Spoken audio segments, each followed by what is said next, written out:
kesempatan untuk kita bisa ada mempermuliakan nama Tuhan lewat kesehatan yang Tuhan sudah beri, lewat napas hidup yang Tuhan masih percayakan sampai saat ini. Kita mempermuliakan nama Tuhan Yesus Kristus. Kita mau sungguh-sungguh untuk menyembah Tuhan.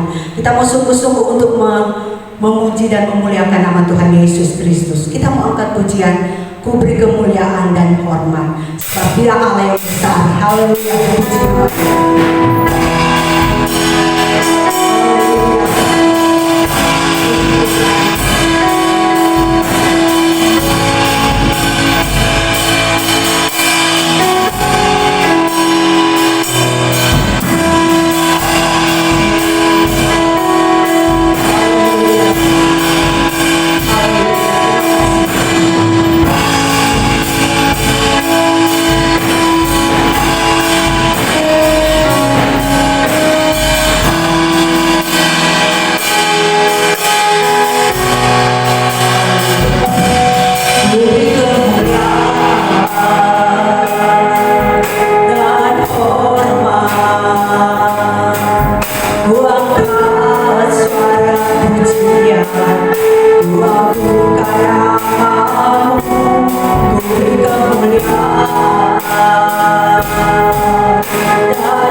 Haleluya, kita mau memuji dan mempermuliakan nama Tuhan.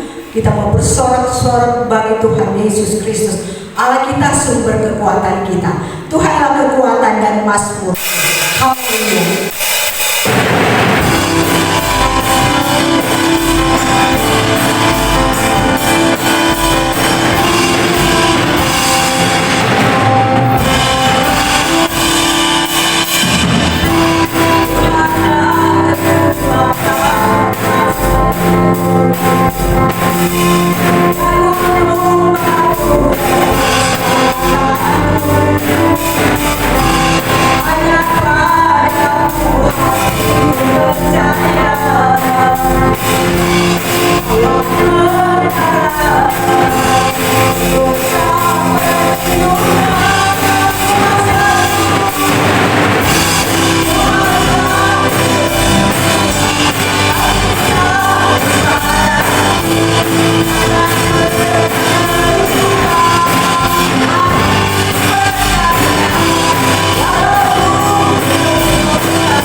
Bersorak-sorak bagi Tuhan Allah kita, Raja kita.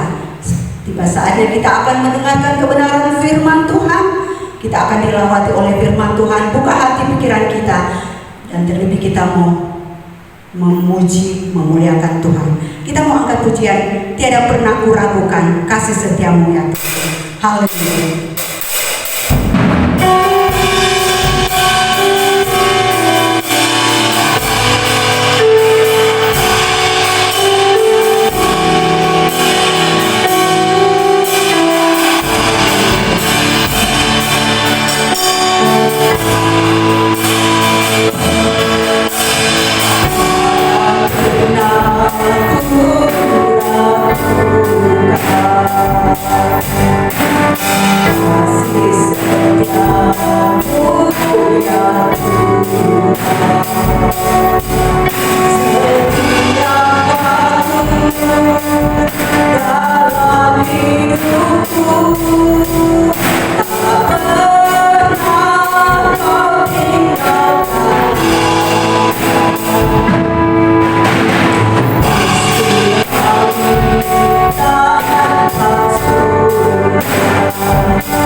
firman-Mu. Biarlah Engkau buka hati, jiwa dan pikiran kami Tuhan. Yakinkan kami Tuhan, bahwa hanya Engkau tetap Allah kami yang tetap setia, ada bersama-sama dengan kami. Walaupun 10.000 lebah, kami tetap percaya Engkau Allah penolong kami Bapa. Terima kasih Tuhan Yesus Kristus. Kami mendengarkan firman-Mu di dalam nama Yesus. Haleluya. Amin.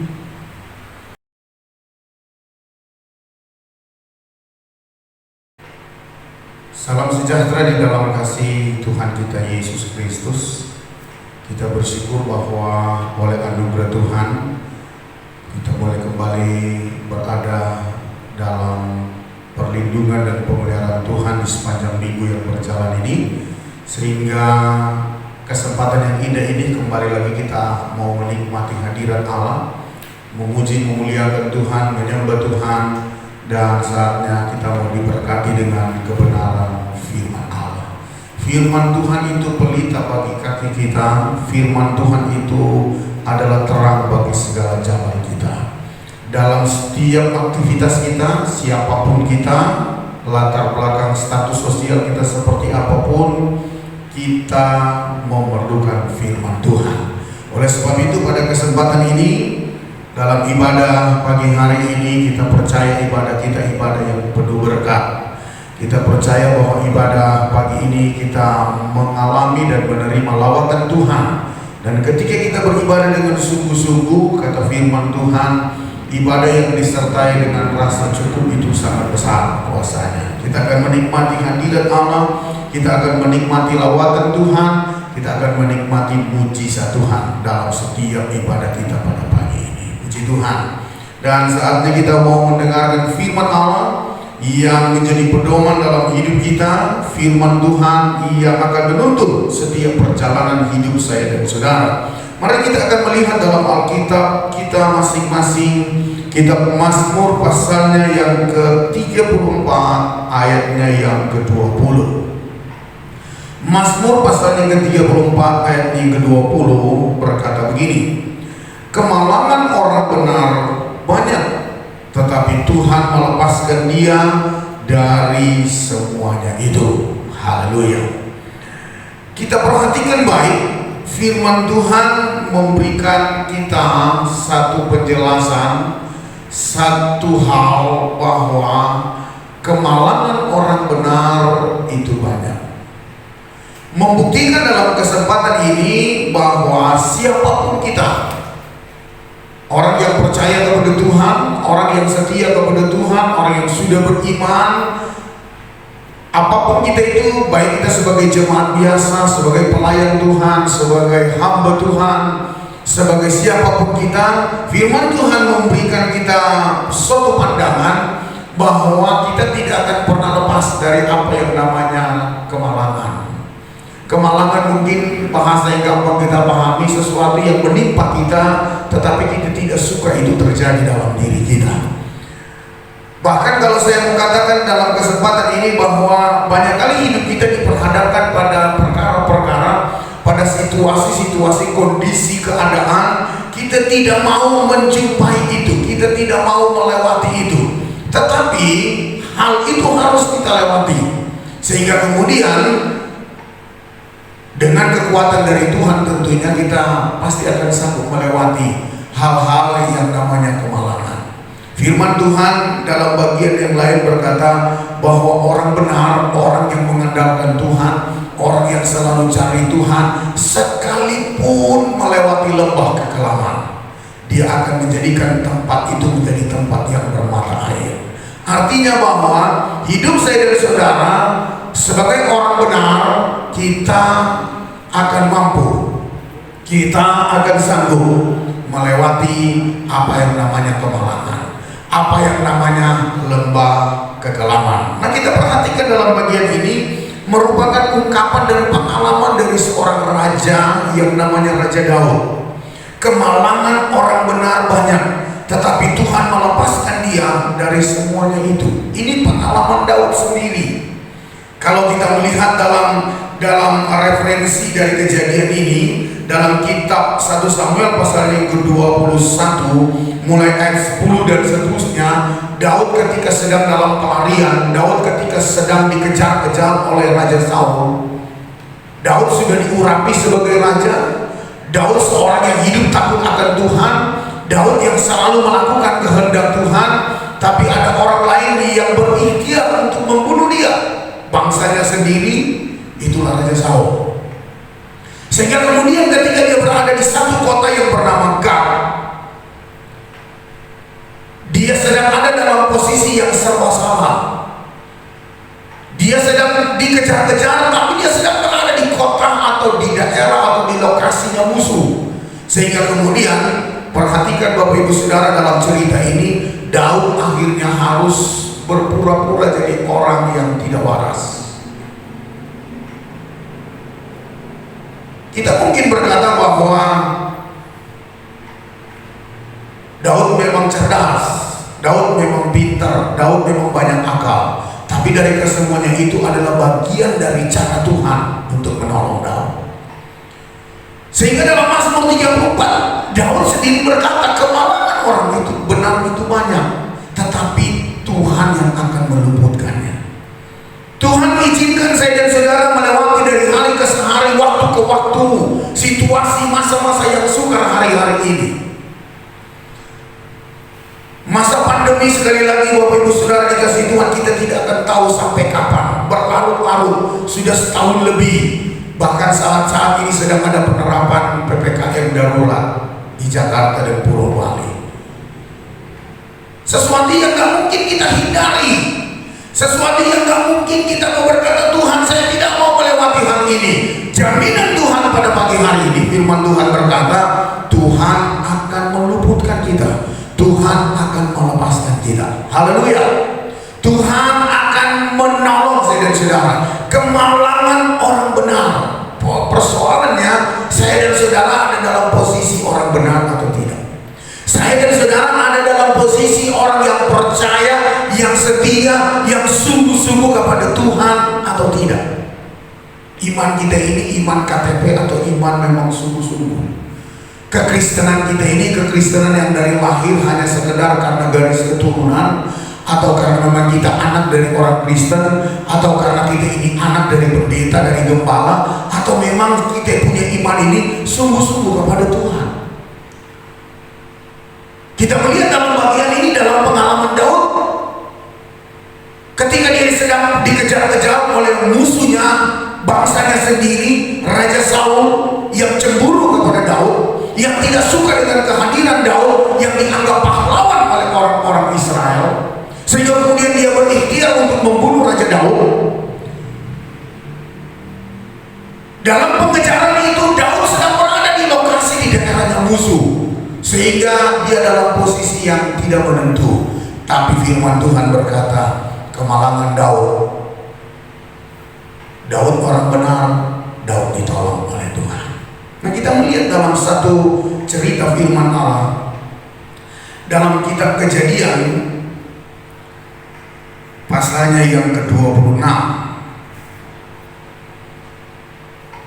Kejadian pasal 26 ada satu cerita di sana tentang Ishak yang mengalami kelaparan.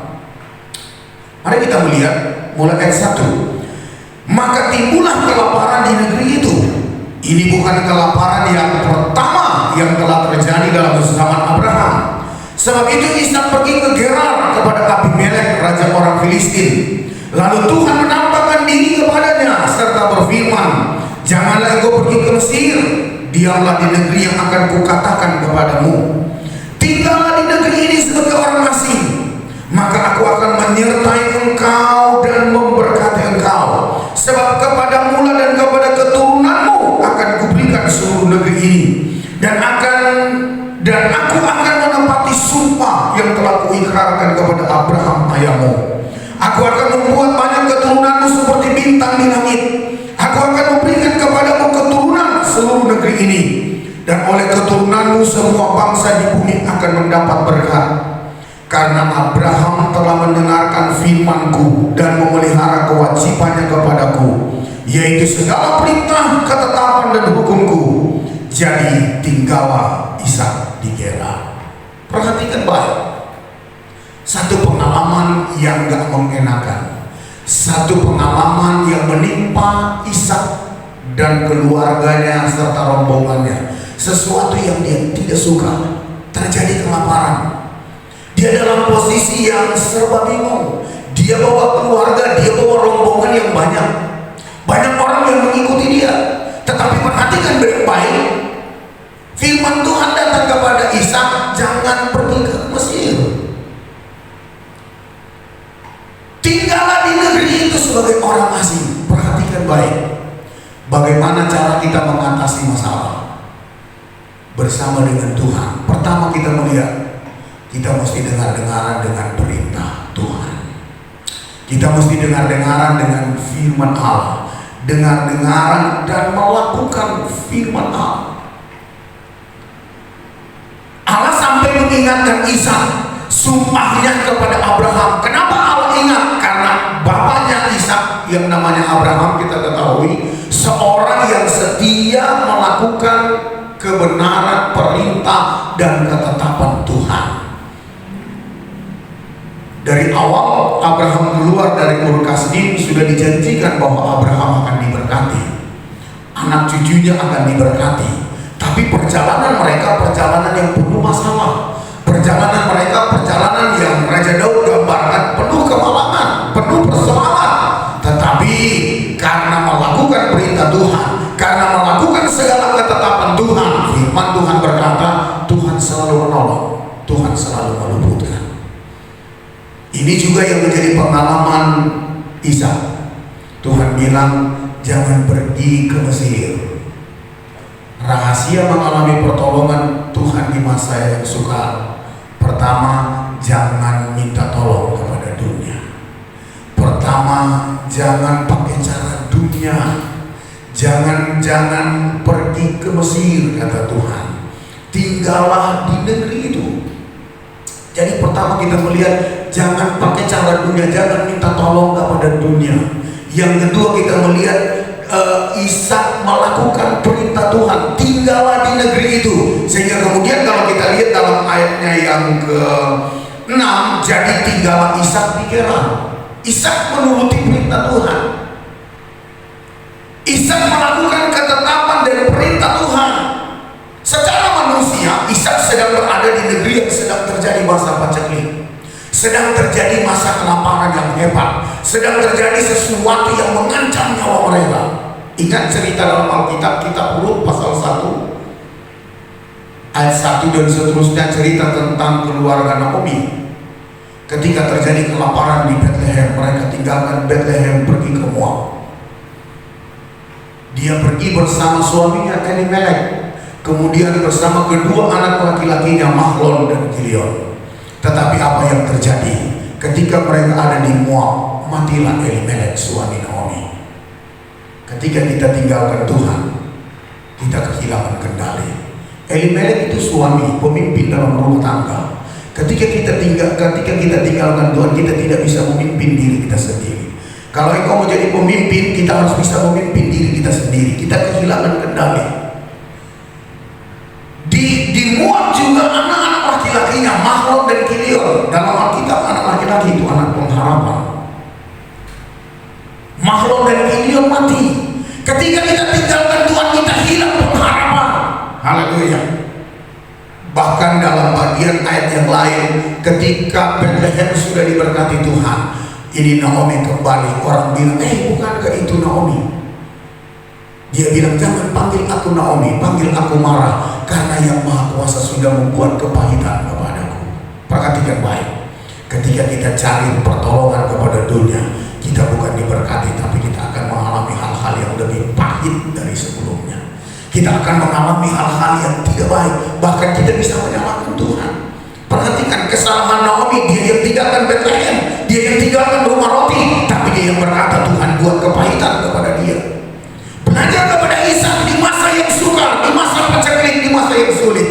Tuhan katakan jangan pergi ke Mesir, tinggallah di negeri ini sebagai orang asing. Ishak menuruti. Dan yang terakhir kita lihat dalam Kejadian pasal 26 ini, ayatnya yang ke-12. Maka menaburlah Ishak di tanah itu, dan dalam tahun itu juga ia mendapat hasil 100 kali lipat, sebab ia diberkati Tuhan, dan orang itu menjadi kaya, bahkan kian lama kian kaya, sehingga ia menjadi sangat kaya. Luar biasa. Menaburlah Ishak di tanah itu.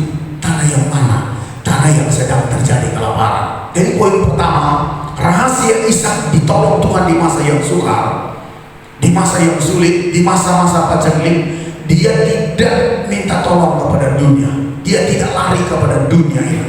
Yang kedua, Ishak, Bapak Ibu Saudara kasih Tuhan, dengar-dengaran dengan perintah Tuhan, tinggallah di negeri ini, tinggallah seperti orang asing di negeri ini.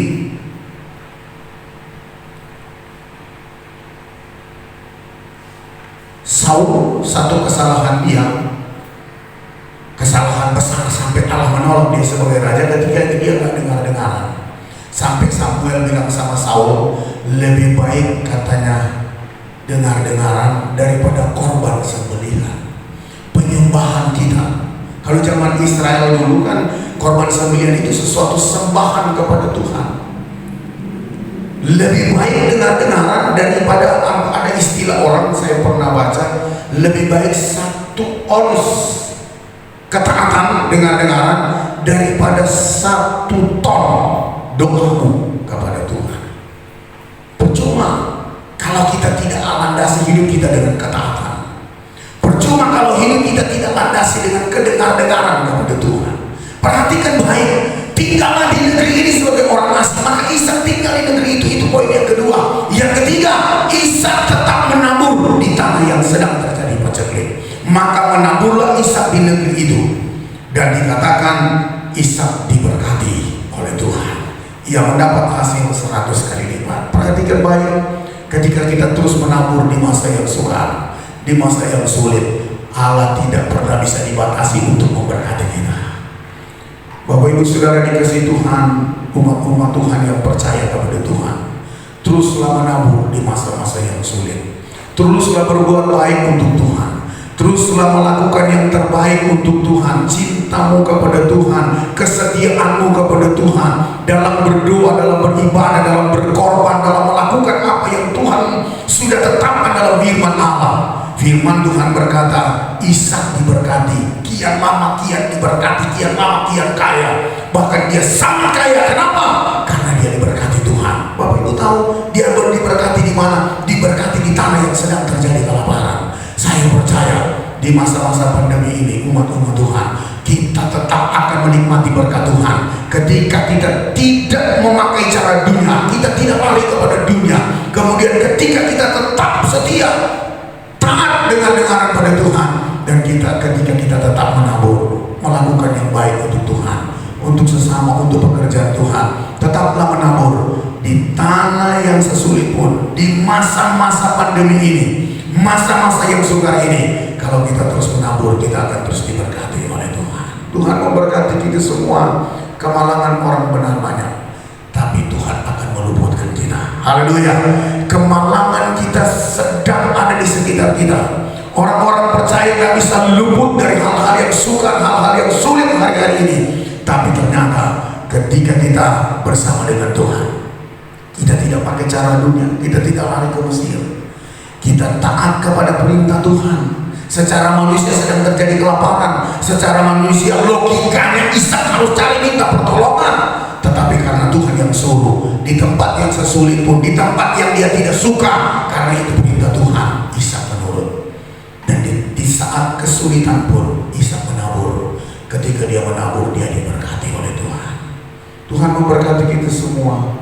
Biarlah di masa-masa yang sulit ini, masa-masa yang sukar ini, Dia Tuhan akan selalu menolong saya dan saudara. Dia Tuhan akan selalu memberkati kita. Mari kita tundukkan kepala dan kita berdoa.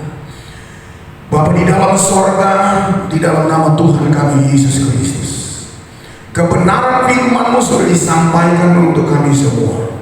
Firman-Mu itulah pelita bagi kaki kami dan terang bagi jalan kami. Firman itulah yang menerangi perjalanan hidup kami. Apa yang harus kami lakukan, apa yang harus kami kerjakan di masa-masa yang sulit hari-hari ini.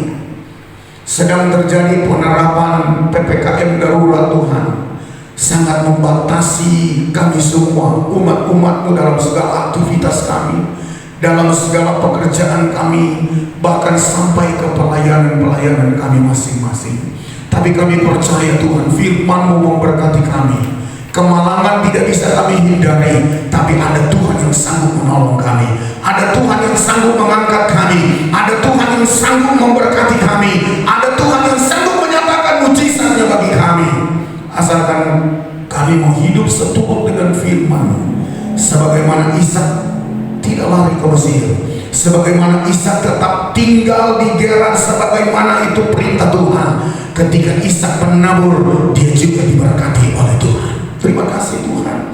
Tanamkan firman-Mu dalam hati kami semua, sehingga kami terus menikmati berkat Tuhan di masa-masa yang sukar ini. Kemalangan boleh datang, tapi kami percaya ada Tuhan yang terus melindungi dan memberkati kami.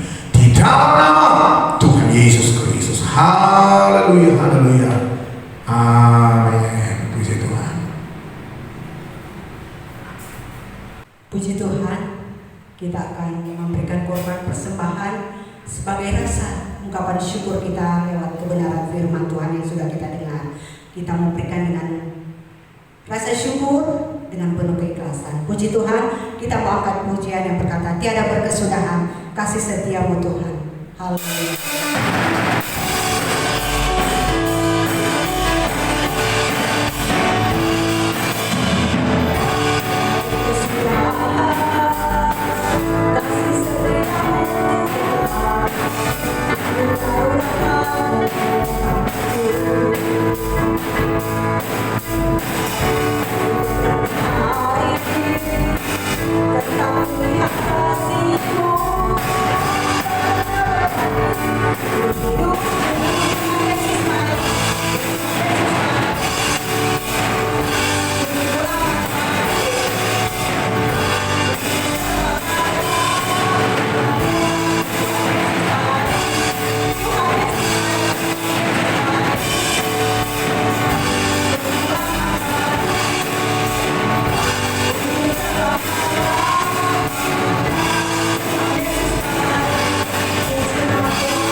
Puji Tuhan, kita sudah beribadah, kita sudah memuji dan memuliakan Tuhan. Bahkan kita sudah diberkati dengan firman Allah. Saatnya kita mau kembali ke kehidupan kita sehari-hari, ke rumah, beraktivitas. Kita akan berdiri ibadah ini dengan penuh syukur.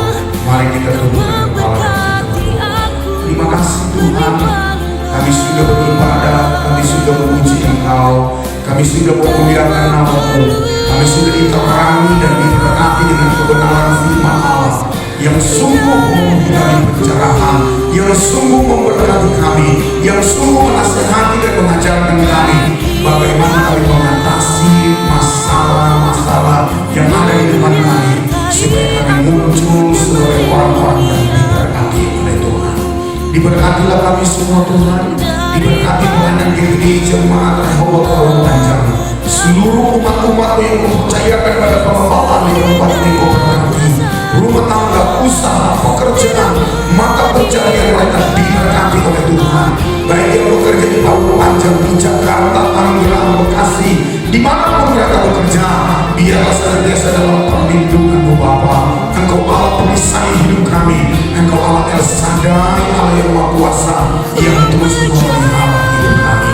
Kami berdoa untuk pemerintah bangsa dan negara kami. Engkau berkati bangsa dan negara kami, mulai dari presiden, Tuhan, wakil presiden, para menteri, gubernur, bupati kota, bupati camat, bahkan sampai pada kepala desa, kelurahan, RT RW, semua diberkati oleh Tuhan dalam program-program pemerintah untuk Tuhan memutus mata rantai penyebaran COVID-19 ini. Kami berdoa di dalam nama Yesus, Tuhan senantiasa menolong, Tuhan senantiasa memberkati, dan kiranya Engkau pulihkan bangsa kami, Engkau pulihkan